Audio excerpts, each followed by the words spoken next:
अस्सलाम वालेकुम स्टूडेंट्स, कैसे हैं आप सब। अगर आपने अभी तक मेरे चैनल को सब्सक्राइब नहीं किया तो मेरे चैनल को सब्सक्राइब करें और बेल का नोटिफिकेशन को प्रेस कर दें ताकि जो मेरी आने वाली लेटेस्ट वीडियोस हैं वो आप तक पहुंच जाएं।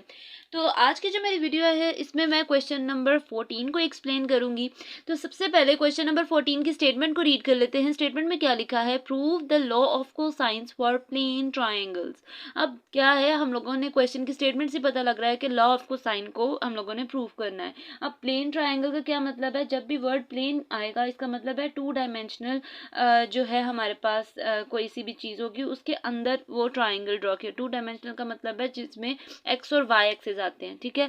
तो 2D जो है वो हमारे पास एक ट्राइंगल होगी। अब अगर इसको देखें इस फिगर को तो आपकी माइट भी पॉसिबल कि आपके पास ये डायग्राम क्वेश्चन में बनी हुई आ जाए या फिर आपको ये खुद भी बनानी पड़ेगी, ठीक है। तो ये दोनों जो है पॉसिबिलिटीज़ हैं। हो सकता है कि ये आपको क्वेश्चन पेपर पे बनी हुई आ जाए, और अगर नहीं बनी हुई आती तो फिर आपने इसको ड्रॉ करना है। तो इस तरह से हमारे पास एक एंगल ड्रॉ करना है और फिर यहाँ से इस साइड पे एक वेक्टर सी ड्रॉ कर देना है। ए बी सी उनके नेम्स दे देने हैं और जो एंगल इन दोनों के दरमियान में बनेगा ए और बी के, उसको थीटा का नेम दे देना है। आपकी मर्जी है, आप फाई भी दे सकते हैं, आपकी मर्जी आप साइन भी दे सकते हैं, लेकिन जो मेरे पास लॉ ऑफ कोसाइन का फॉर्मूला उसमें थीटा जो है वो यूज़ हुआ है। तो हम कोशिश करेंगे कि जो फॉर्मूले में एंगल यूज़ किया जाए वो कौन सा किया जाए, थीटा।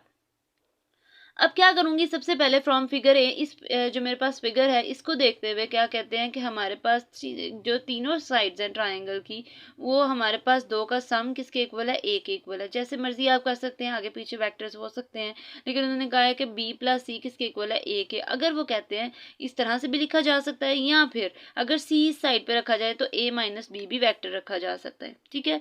दोनों पॉसिबिलिटीज हैं, आप इस तरह से भी कर सकते हैं, आप इस तरह से भी कर सकते हैं। फिर क्या लिखा हुआ है, लेकिन हमने ये वाला स्टेप क्यों किया, क्योंकि हमें पता है कि जो फॉर्मूला है उसमें कैपिटल सी स्क्वायर आया, तो हम कोशिश करेंगे सी इसी साइड पे रखें, इक्वालिटी से पहले सी रखें।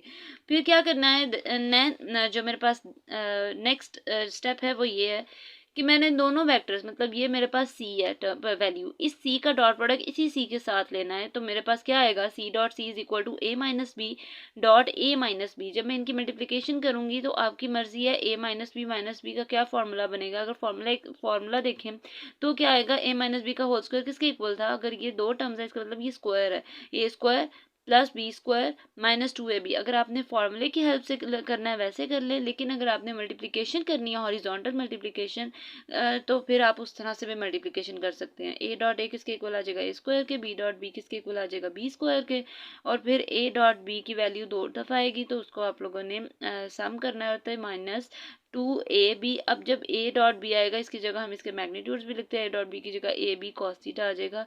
तो जो चीज़ हम लोगों ने प्रूव करनी थी वो प्रूव हो गई है। लास्ट में आप इसको हाईलाइट भी कर सकते हैं और इसके नीचे लिखते थे, या फिर आप इस नीचे लिख सकते हैं कि हैंस प्रूव्ड। ये तो था मेरे पास क्वेश्चन नंबर 14। अब मैं क्वेश्चन नंबर 15 पे मूव करने लगी हूँ। क्वेश्चन नंबर 15 की फर्स्ट ऑफ ऑल हम डेफिनेशन को क्वेश्चन को रीड कर लेते हैं। क्वेश्चन की स्टेटमेंट में क्या लिखा है, prove that the diagonals of a rhombus. हमारे पास ये क्या है, कोई सी भी जो है वो रोम्बस जो है डायग्राम कह रहे हैं। अगर हम इसका क्वेश्चन देखें बुक से तो मुझे लगता है मैं थोड़ा सा, हाँ, आर परपेंडिकुलर, क्या क्वेश्चन की स्टेटमेंट है कि जो मेरे पास डायगोनल्स हैं किसी रोम्बस के, ये क्या है, परपेंडिकुलर है। हम लोगों ने इस चीज़ को प्रूव करना है। मेरा यहाँ से क्वेश्चन थोड़ा सा मिस हो गया है, आर परपेंडिकुलर यहाँ पे है क्वेश्चन में। तो फिर आगे हमारे पास अगेन फिगर गिवन है। अगर फिगर गिवन नहीं होगी तो आप लोगों ने क्या करना है, इस फिगर को ड्रॉ कर देना है, ठीक है। तो अगर एक रोम्बस देखी जाए तो वो कुछ इस तरह से शेप होती है, ये थोड़ी सी इस साइड पे आएगी। मैंने इस तरह पूरी कोशिश की है उसको प्रॉपर वैसे बनाने की, इस तरह से, और ये इस तरह से आएगी। ये मेरे पास एक प्रॉपर फिगर है रोम्बस की, ठीक है। अब क्या किया, अगर ये वाली साइड बी वेक्टर है तो इससे ऑपोजिट ये भी वी होगा, क्योंकि दोनों सेम है और ऑपोजिट है, सॉरी पैरेलल है एक दूसरे के, तो उसको बी अगर जो है वेक्टर फंक्शन इसको हम कह रहे हैं तो ये भी बी ही होगा। सिमिलरली अगर हम इसको वेक्टर ए कह रहे हैं तो जो इसकी लेबलिंग करेंगे वो भी क्या करेंगे, वेक्टर ए से ही कर देंगे। फिर उसको पी क्यू आर ओ हम लोगों ने नेम्स दे देने, और ये मेरे पास दो डायगोनल्स ड्रॉ करने हैं, ठीक है। ये हमारे पास डायग्राम हो सकता है कि वो आपको क्वेश्चन में दें, और अगर नहीं बनी होगी तो फिर क्या करना है, इसको ड्रॉ कर लेना है। फिर मैंने अब यहाँ पे देखना है, तो ओ क्यू, ओ से क्यू तक का डिस्टेंस हम लोगों ने डायगनल फाइंड आउट करने हैं। ओ से क्यू ये एक डायगनल है और एक आर से पी या पी आर, आर से पी क्या है एक और डायगनल है। अगर ओ से क्यू डायगनल की बात हो, ये कैसे बना, ओ आर प्लस, या फिर आप देखें ओ से क्यू अगर डायगनल आया है तो ओ पी और पी क्यू, ठीक है।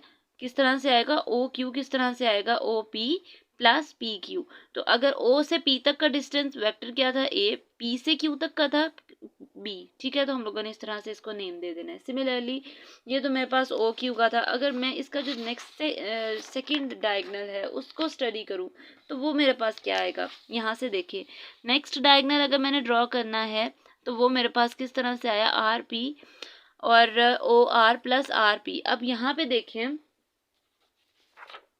नेक्स्ट मेरे पास डायगनल उसने इस तरह से सम किया है, ओ आर प्लस आर से किधर तक आया, पी और is equal to O P. अब वो इस तरह से देख रहा है, ठीक है। ओ आर इस, अब इस डायग्राम को पहले इसको देख रहा था, अब वो इसको देख रहा है, ठीक है। पहले हमने इसको स्टडी किया, अब इस वाले पोर्शन को स्टडी कर रहे हैं। तो यहाँ पे अगर हम इसका सम करें, O R plus R P is equal to O P के इक्वल हो जाएगा, या फिर इसकी जगह हम ओ आर की जगह बी और आर बी की जगह हम आर पी भी लिख सकते हैं, इज इक्वल टू ए जो है वेक्टर आ जाएगा। अब आर पी डायगनल हम लोगों को चाहिए था, तो हम क्या करेंगे, ए इसी साइड पे रहने देंगे और बी दूसरी साइड पे चले जाएगा तो वो माइनस साइन हो जाएगा। फिर मैंने क्या करना है, ओ क्यू और आर पी जो दोनों हम लोगों ने लिए हैं उनका हम लोगों ने डॉट प्रोडक्ट ले लेना है। डॉट प्रोडक्ट लेंगे तो उनकी वैल्यूज मल्टीप्लाई होंगे, वैल्यूज किसके इक्वल आ जाएंगी, ए स्क्वायर माइनस बी स्क्वायर के। अब वो क्या कहते हैं कि इस डायगनल में जो हम लोगों ने स्टडी किया है, वो कहते हैं हम लोगों ने अगर हम ओ पी क्यू देखें, ओ पी क्यू जब हम लोगों ने एक ट्राइंगल ली तो उसमें भी हमारे पास क्या था, ओ से पी क्या था, ए। सिमिलरली ओ आर पी दिखा तो उससे भी ओ से पी ए ही था। तो वो कहते हैं कि दोनों में वो ए सेम आ रहा है, ठीक है। और इसके अलावा देखें तो बाकी तो बी आ रहे हैं, तो वो कहते हैं ए की वेक्टर ए किसके इक्वल है, सिंस ए किसके इक्वल है, बी के। तो हम लोगों ने ए को बी के इक्वल रख के फिर क्या करना है, पुट करना है। जब मैं यहाँ पे ए की वैल्यू पुट करती हूँ या यहाँ पे बी पुट करती हूँ तो b square minus b square cancel out हो जाएगा, आंसर मेरे पास क्या आ जाएगा, 0। तो यहाँ पे देखें hence O Q is perpendicular to R P, कि हम लोगों का जब भी आंसर, दो चीज़ों का आंसर फाइंड आउट करें वो 0 आ जाए तो इसका मतलब यह है कि वो एक दूसरे के साथ जो है परपेंडिकुलर है, ठीक है। अब नेक्स्ट जो क्वेश्चन है, क्वेश्चन नंबर 16 को देख लें। क्वेश्चन नंबर 16 में भी क्या करना है, determine a unit vector perpendicular to the plane of a and b. हमारे पास दो वेक्टर जो है वो गिवन है और वो क्या कह रहे हैं, हम लोगों ने एक यूनिट वेक्टर फाइंड आउट करना है, ठीक है। अब उस यूनिट वेक्टर को फाइंड आउट करने के लिए लेट करना है, let vector c is equal to C1 i cap plus C2 j cap plus C3 k cap be perpendicular to the plane a and b. Next क्या है, then C is पर, फिर हम लोगों ने उसको परपेंडिकुलर प्रूव करने के लिए पहले क्या करना है, एक तो हम लोगों ने वेक्टर फंक्शन निकालना है, तो फिर हमने क्या करना है, जो मेरे पास वेक्टर लेट किया है उसको हम लोगों ने परपेंडिकुलर रखना है ए के एंड ऑल्सो टू बी। तो सी का डॉट प्रोडक्ट लेना है जब ए के साथ, तो क्या आएगा मेरे पास 2C1 minus 6C2 minus 3C3 is equal to 0, या फिर इसके अलावा 2C1 और ये वाली वैल्यू इसी साइड पर रहेगी इज इक्वल टू 3C3 हो जाएगा और ये इक्वेशन 1 है। सिमिलरली सी डॉट बी, हम लोगों ने सी का डॉट प्रोडक्ट लेना है बी के साथ, तो मेरे पास आंसर क्या आएगा 4C1 plus 3C2 minus C3 is equal to 0। और या फिर हम ये भी कर सकते हैं कि 4C1 plus 3C2 is equal to C3। हम लोगों ने ये दो इक्वेशन फाइंड आउट कर ली हैं। सी का डॉट प्रोडक्ट क्या, जो मेरे पास सबसे पहले हम लोगों ने यूनिट वेक्टर फाइंड आउट करना था और हमारे पास दो वेक्टर्स ए और बी गिवन थे। हमने उस यूनिट वेक्टर को नाम C is equal to C1 i cap plus C2 i j cap plus C3 k cap, तीनों वेक्टर्स के नेम्स दे दिए और फिर मैंने क्या करना है, उसका डॉट प्रोडक्ट लेना है। सी का डॉट लिया प्रोडक्ट लिया ए के साथ तो क्या आया, सी का डॉट प्रोडक्ट लिया बी के साथ तो क्या आ गया, और सी का डॉट प्रोडक्ट लिया लास्ट वाली के साथ तो मेरे पास क्या आया, ठीक है। अब क्या है, हम लोगों ने दो इक्वेशंस आ गई हैं। अब इन इक्वेशंस को सिंप्लीफाई करना है, साइमल्टेनियसली हम इसको सॉल्व करेंगे। अब सॉल्विंग इक्वेशन 1 एंड 2, अब मैंने क्या किया, पहले इसको 2 के साथ मल्टीप्लाई कर दिया इक्वेशन 2 को, और फिर इसको, ये जो मेरे पास नेक्स्ट इक्वेशन बनी है इक्वेशन 3 बन गई। फिर क्या करना है, फ्रॉम 1 एंड 3, 1 और 3 को अगर कंपेयर करें तो मेरे पास C1 का आंसर आ जाएगा। अच्छा, मैंने जो प्रॉपर सॉल्व किया है वो सिर्फ C1 का किया है, आपने बाकी दो जो C2 और C3 को फाइंड आउट करना है वो भी आपने ऐसे ही फाइंड आउट कर लेना है, ठीक है। तो इस तरह से हम लोगों ने इसको सिंप्लीफाई करना है, तो C1 का आंसर क्या आ गया, 1/2 C3। अब नेक्स्ट मैंने क्या करना है, नेक्स्ट अगर देखें तो मैंने C2 की वैल्यू -1/3 C3 आ गई है, और C3 की वैल्यू भी हमारे पास जो है इसी मेथड से सॉल्व होगी। हम लोगों ने साइमल्टेनियसली इसको सॉल्व करना है, और देन हम लोगों ने इसकी जो वेक्टर C है उसमें वैल्यूज तीनों लिख देनी है।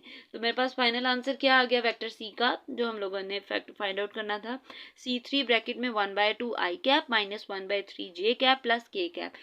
आगे हम लोगों ने क्या लिख देना है, then unit vector in the direction of C is, अब यूनिट वेक्टर फाइंड आउट करना है तो स्मॉल c कैप आएगा is equal to capital C magnitude divide vector divided by its magnitude. तो क्या आ जाएगा, इस तरह से हम लोगों ने इसका सम करना, सॉरी नीचे हम लोगों ने इसका मैग्नीट्यूड फाइंड आउट करना, ऊपर इसको वेक्टर लिखना है, सिंप्लीफाई करना है। तो कुछ इस तरह से मेरे पास इसका फाइनल आंसर आएगा 3/7 I cap -2/7 J cap plus 6/7 K cap.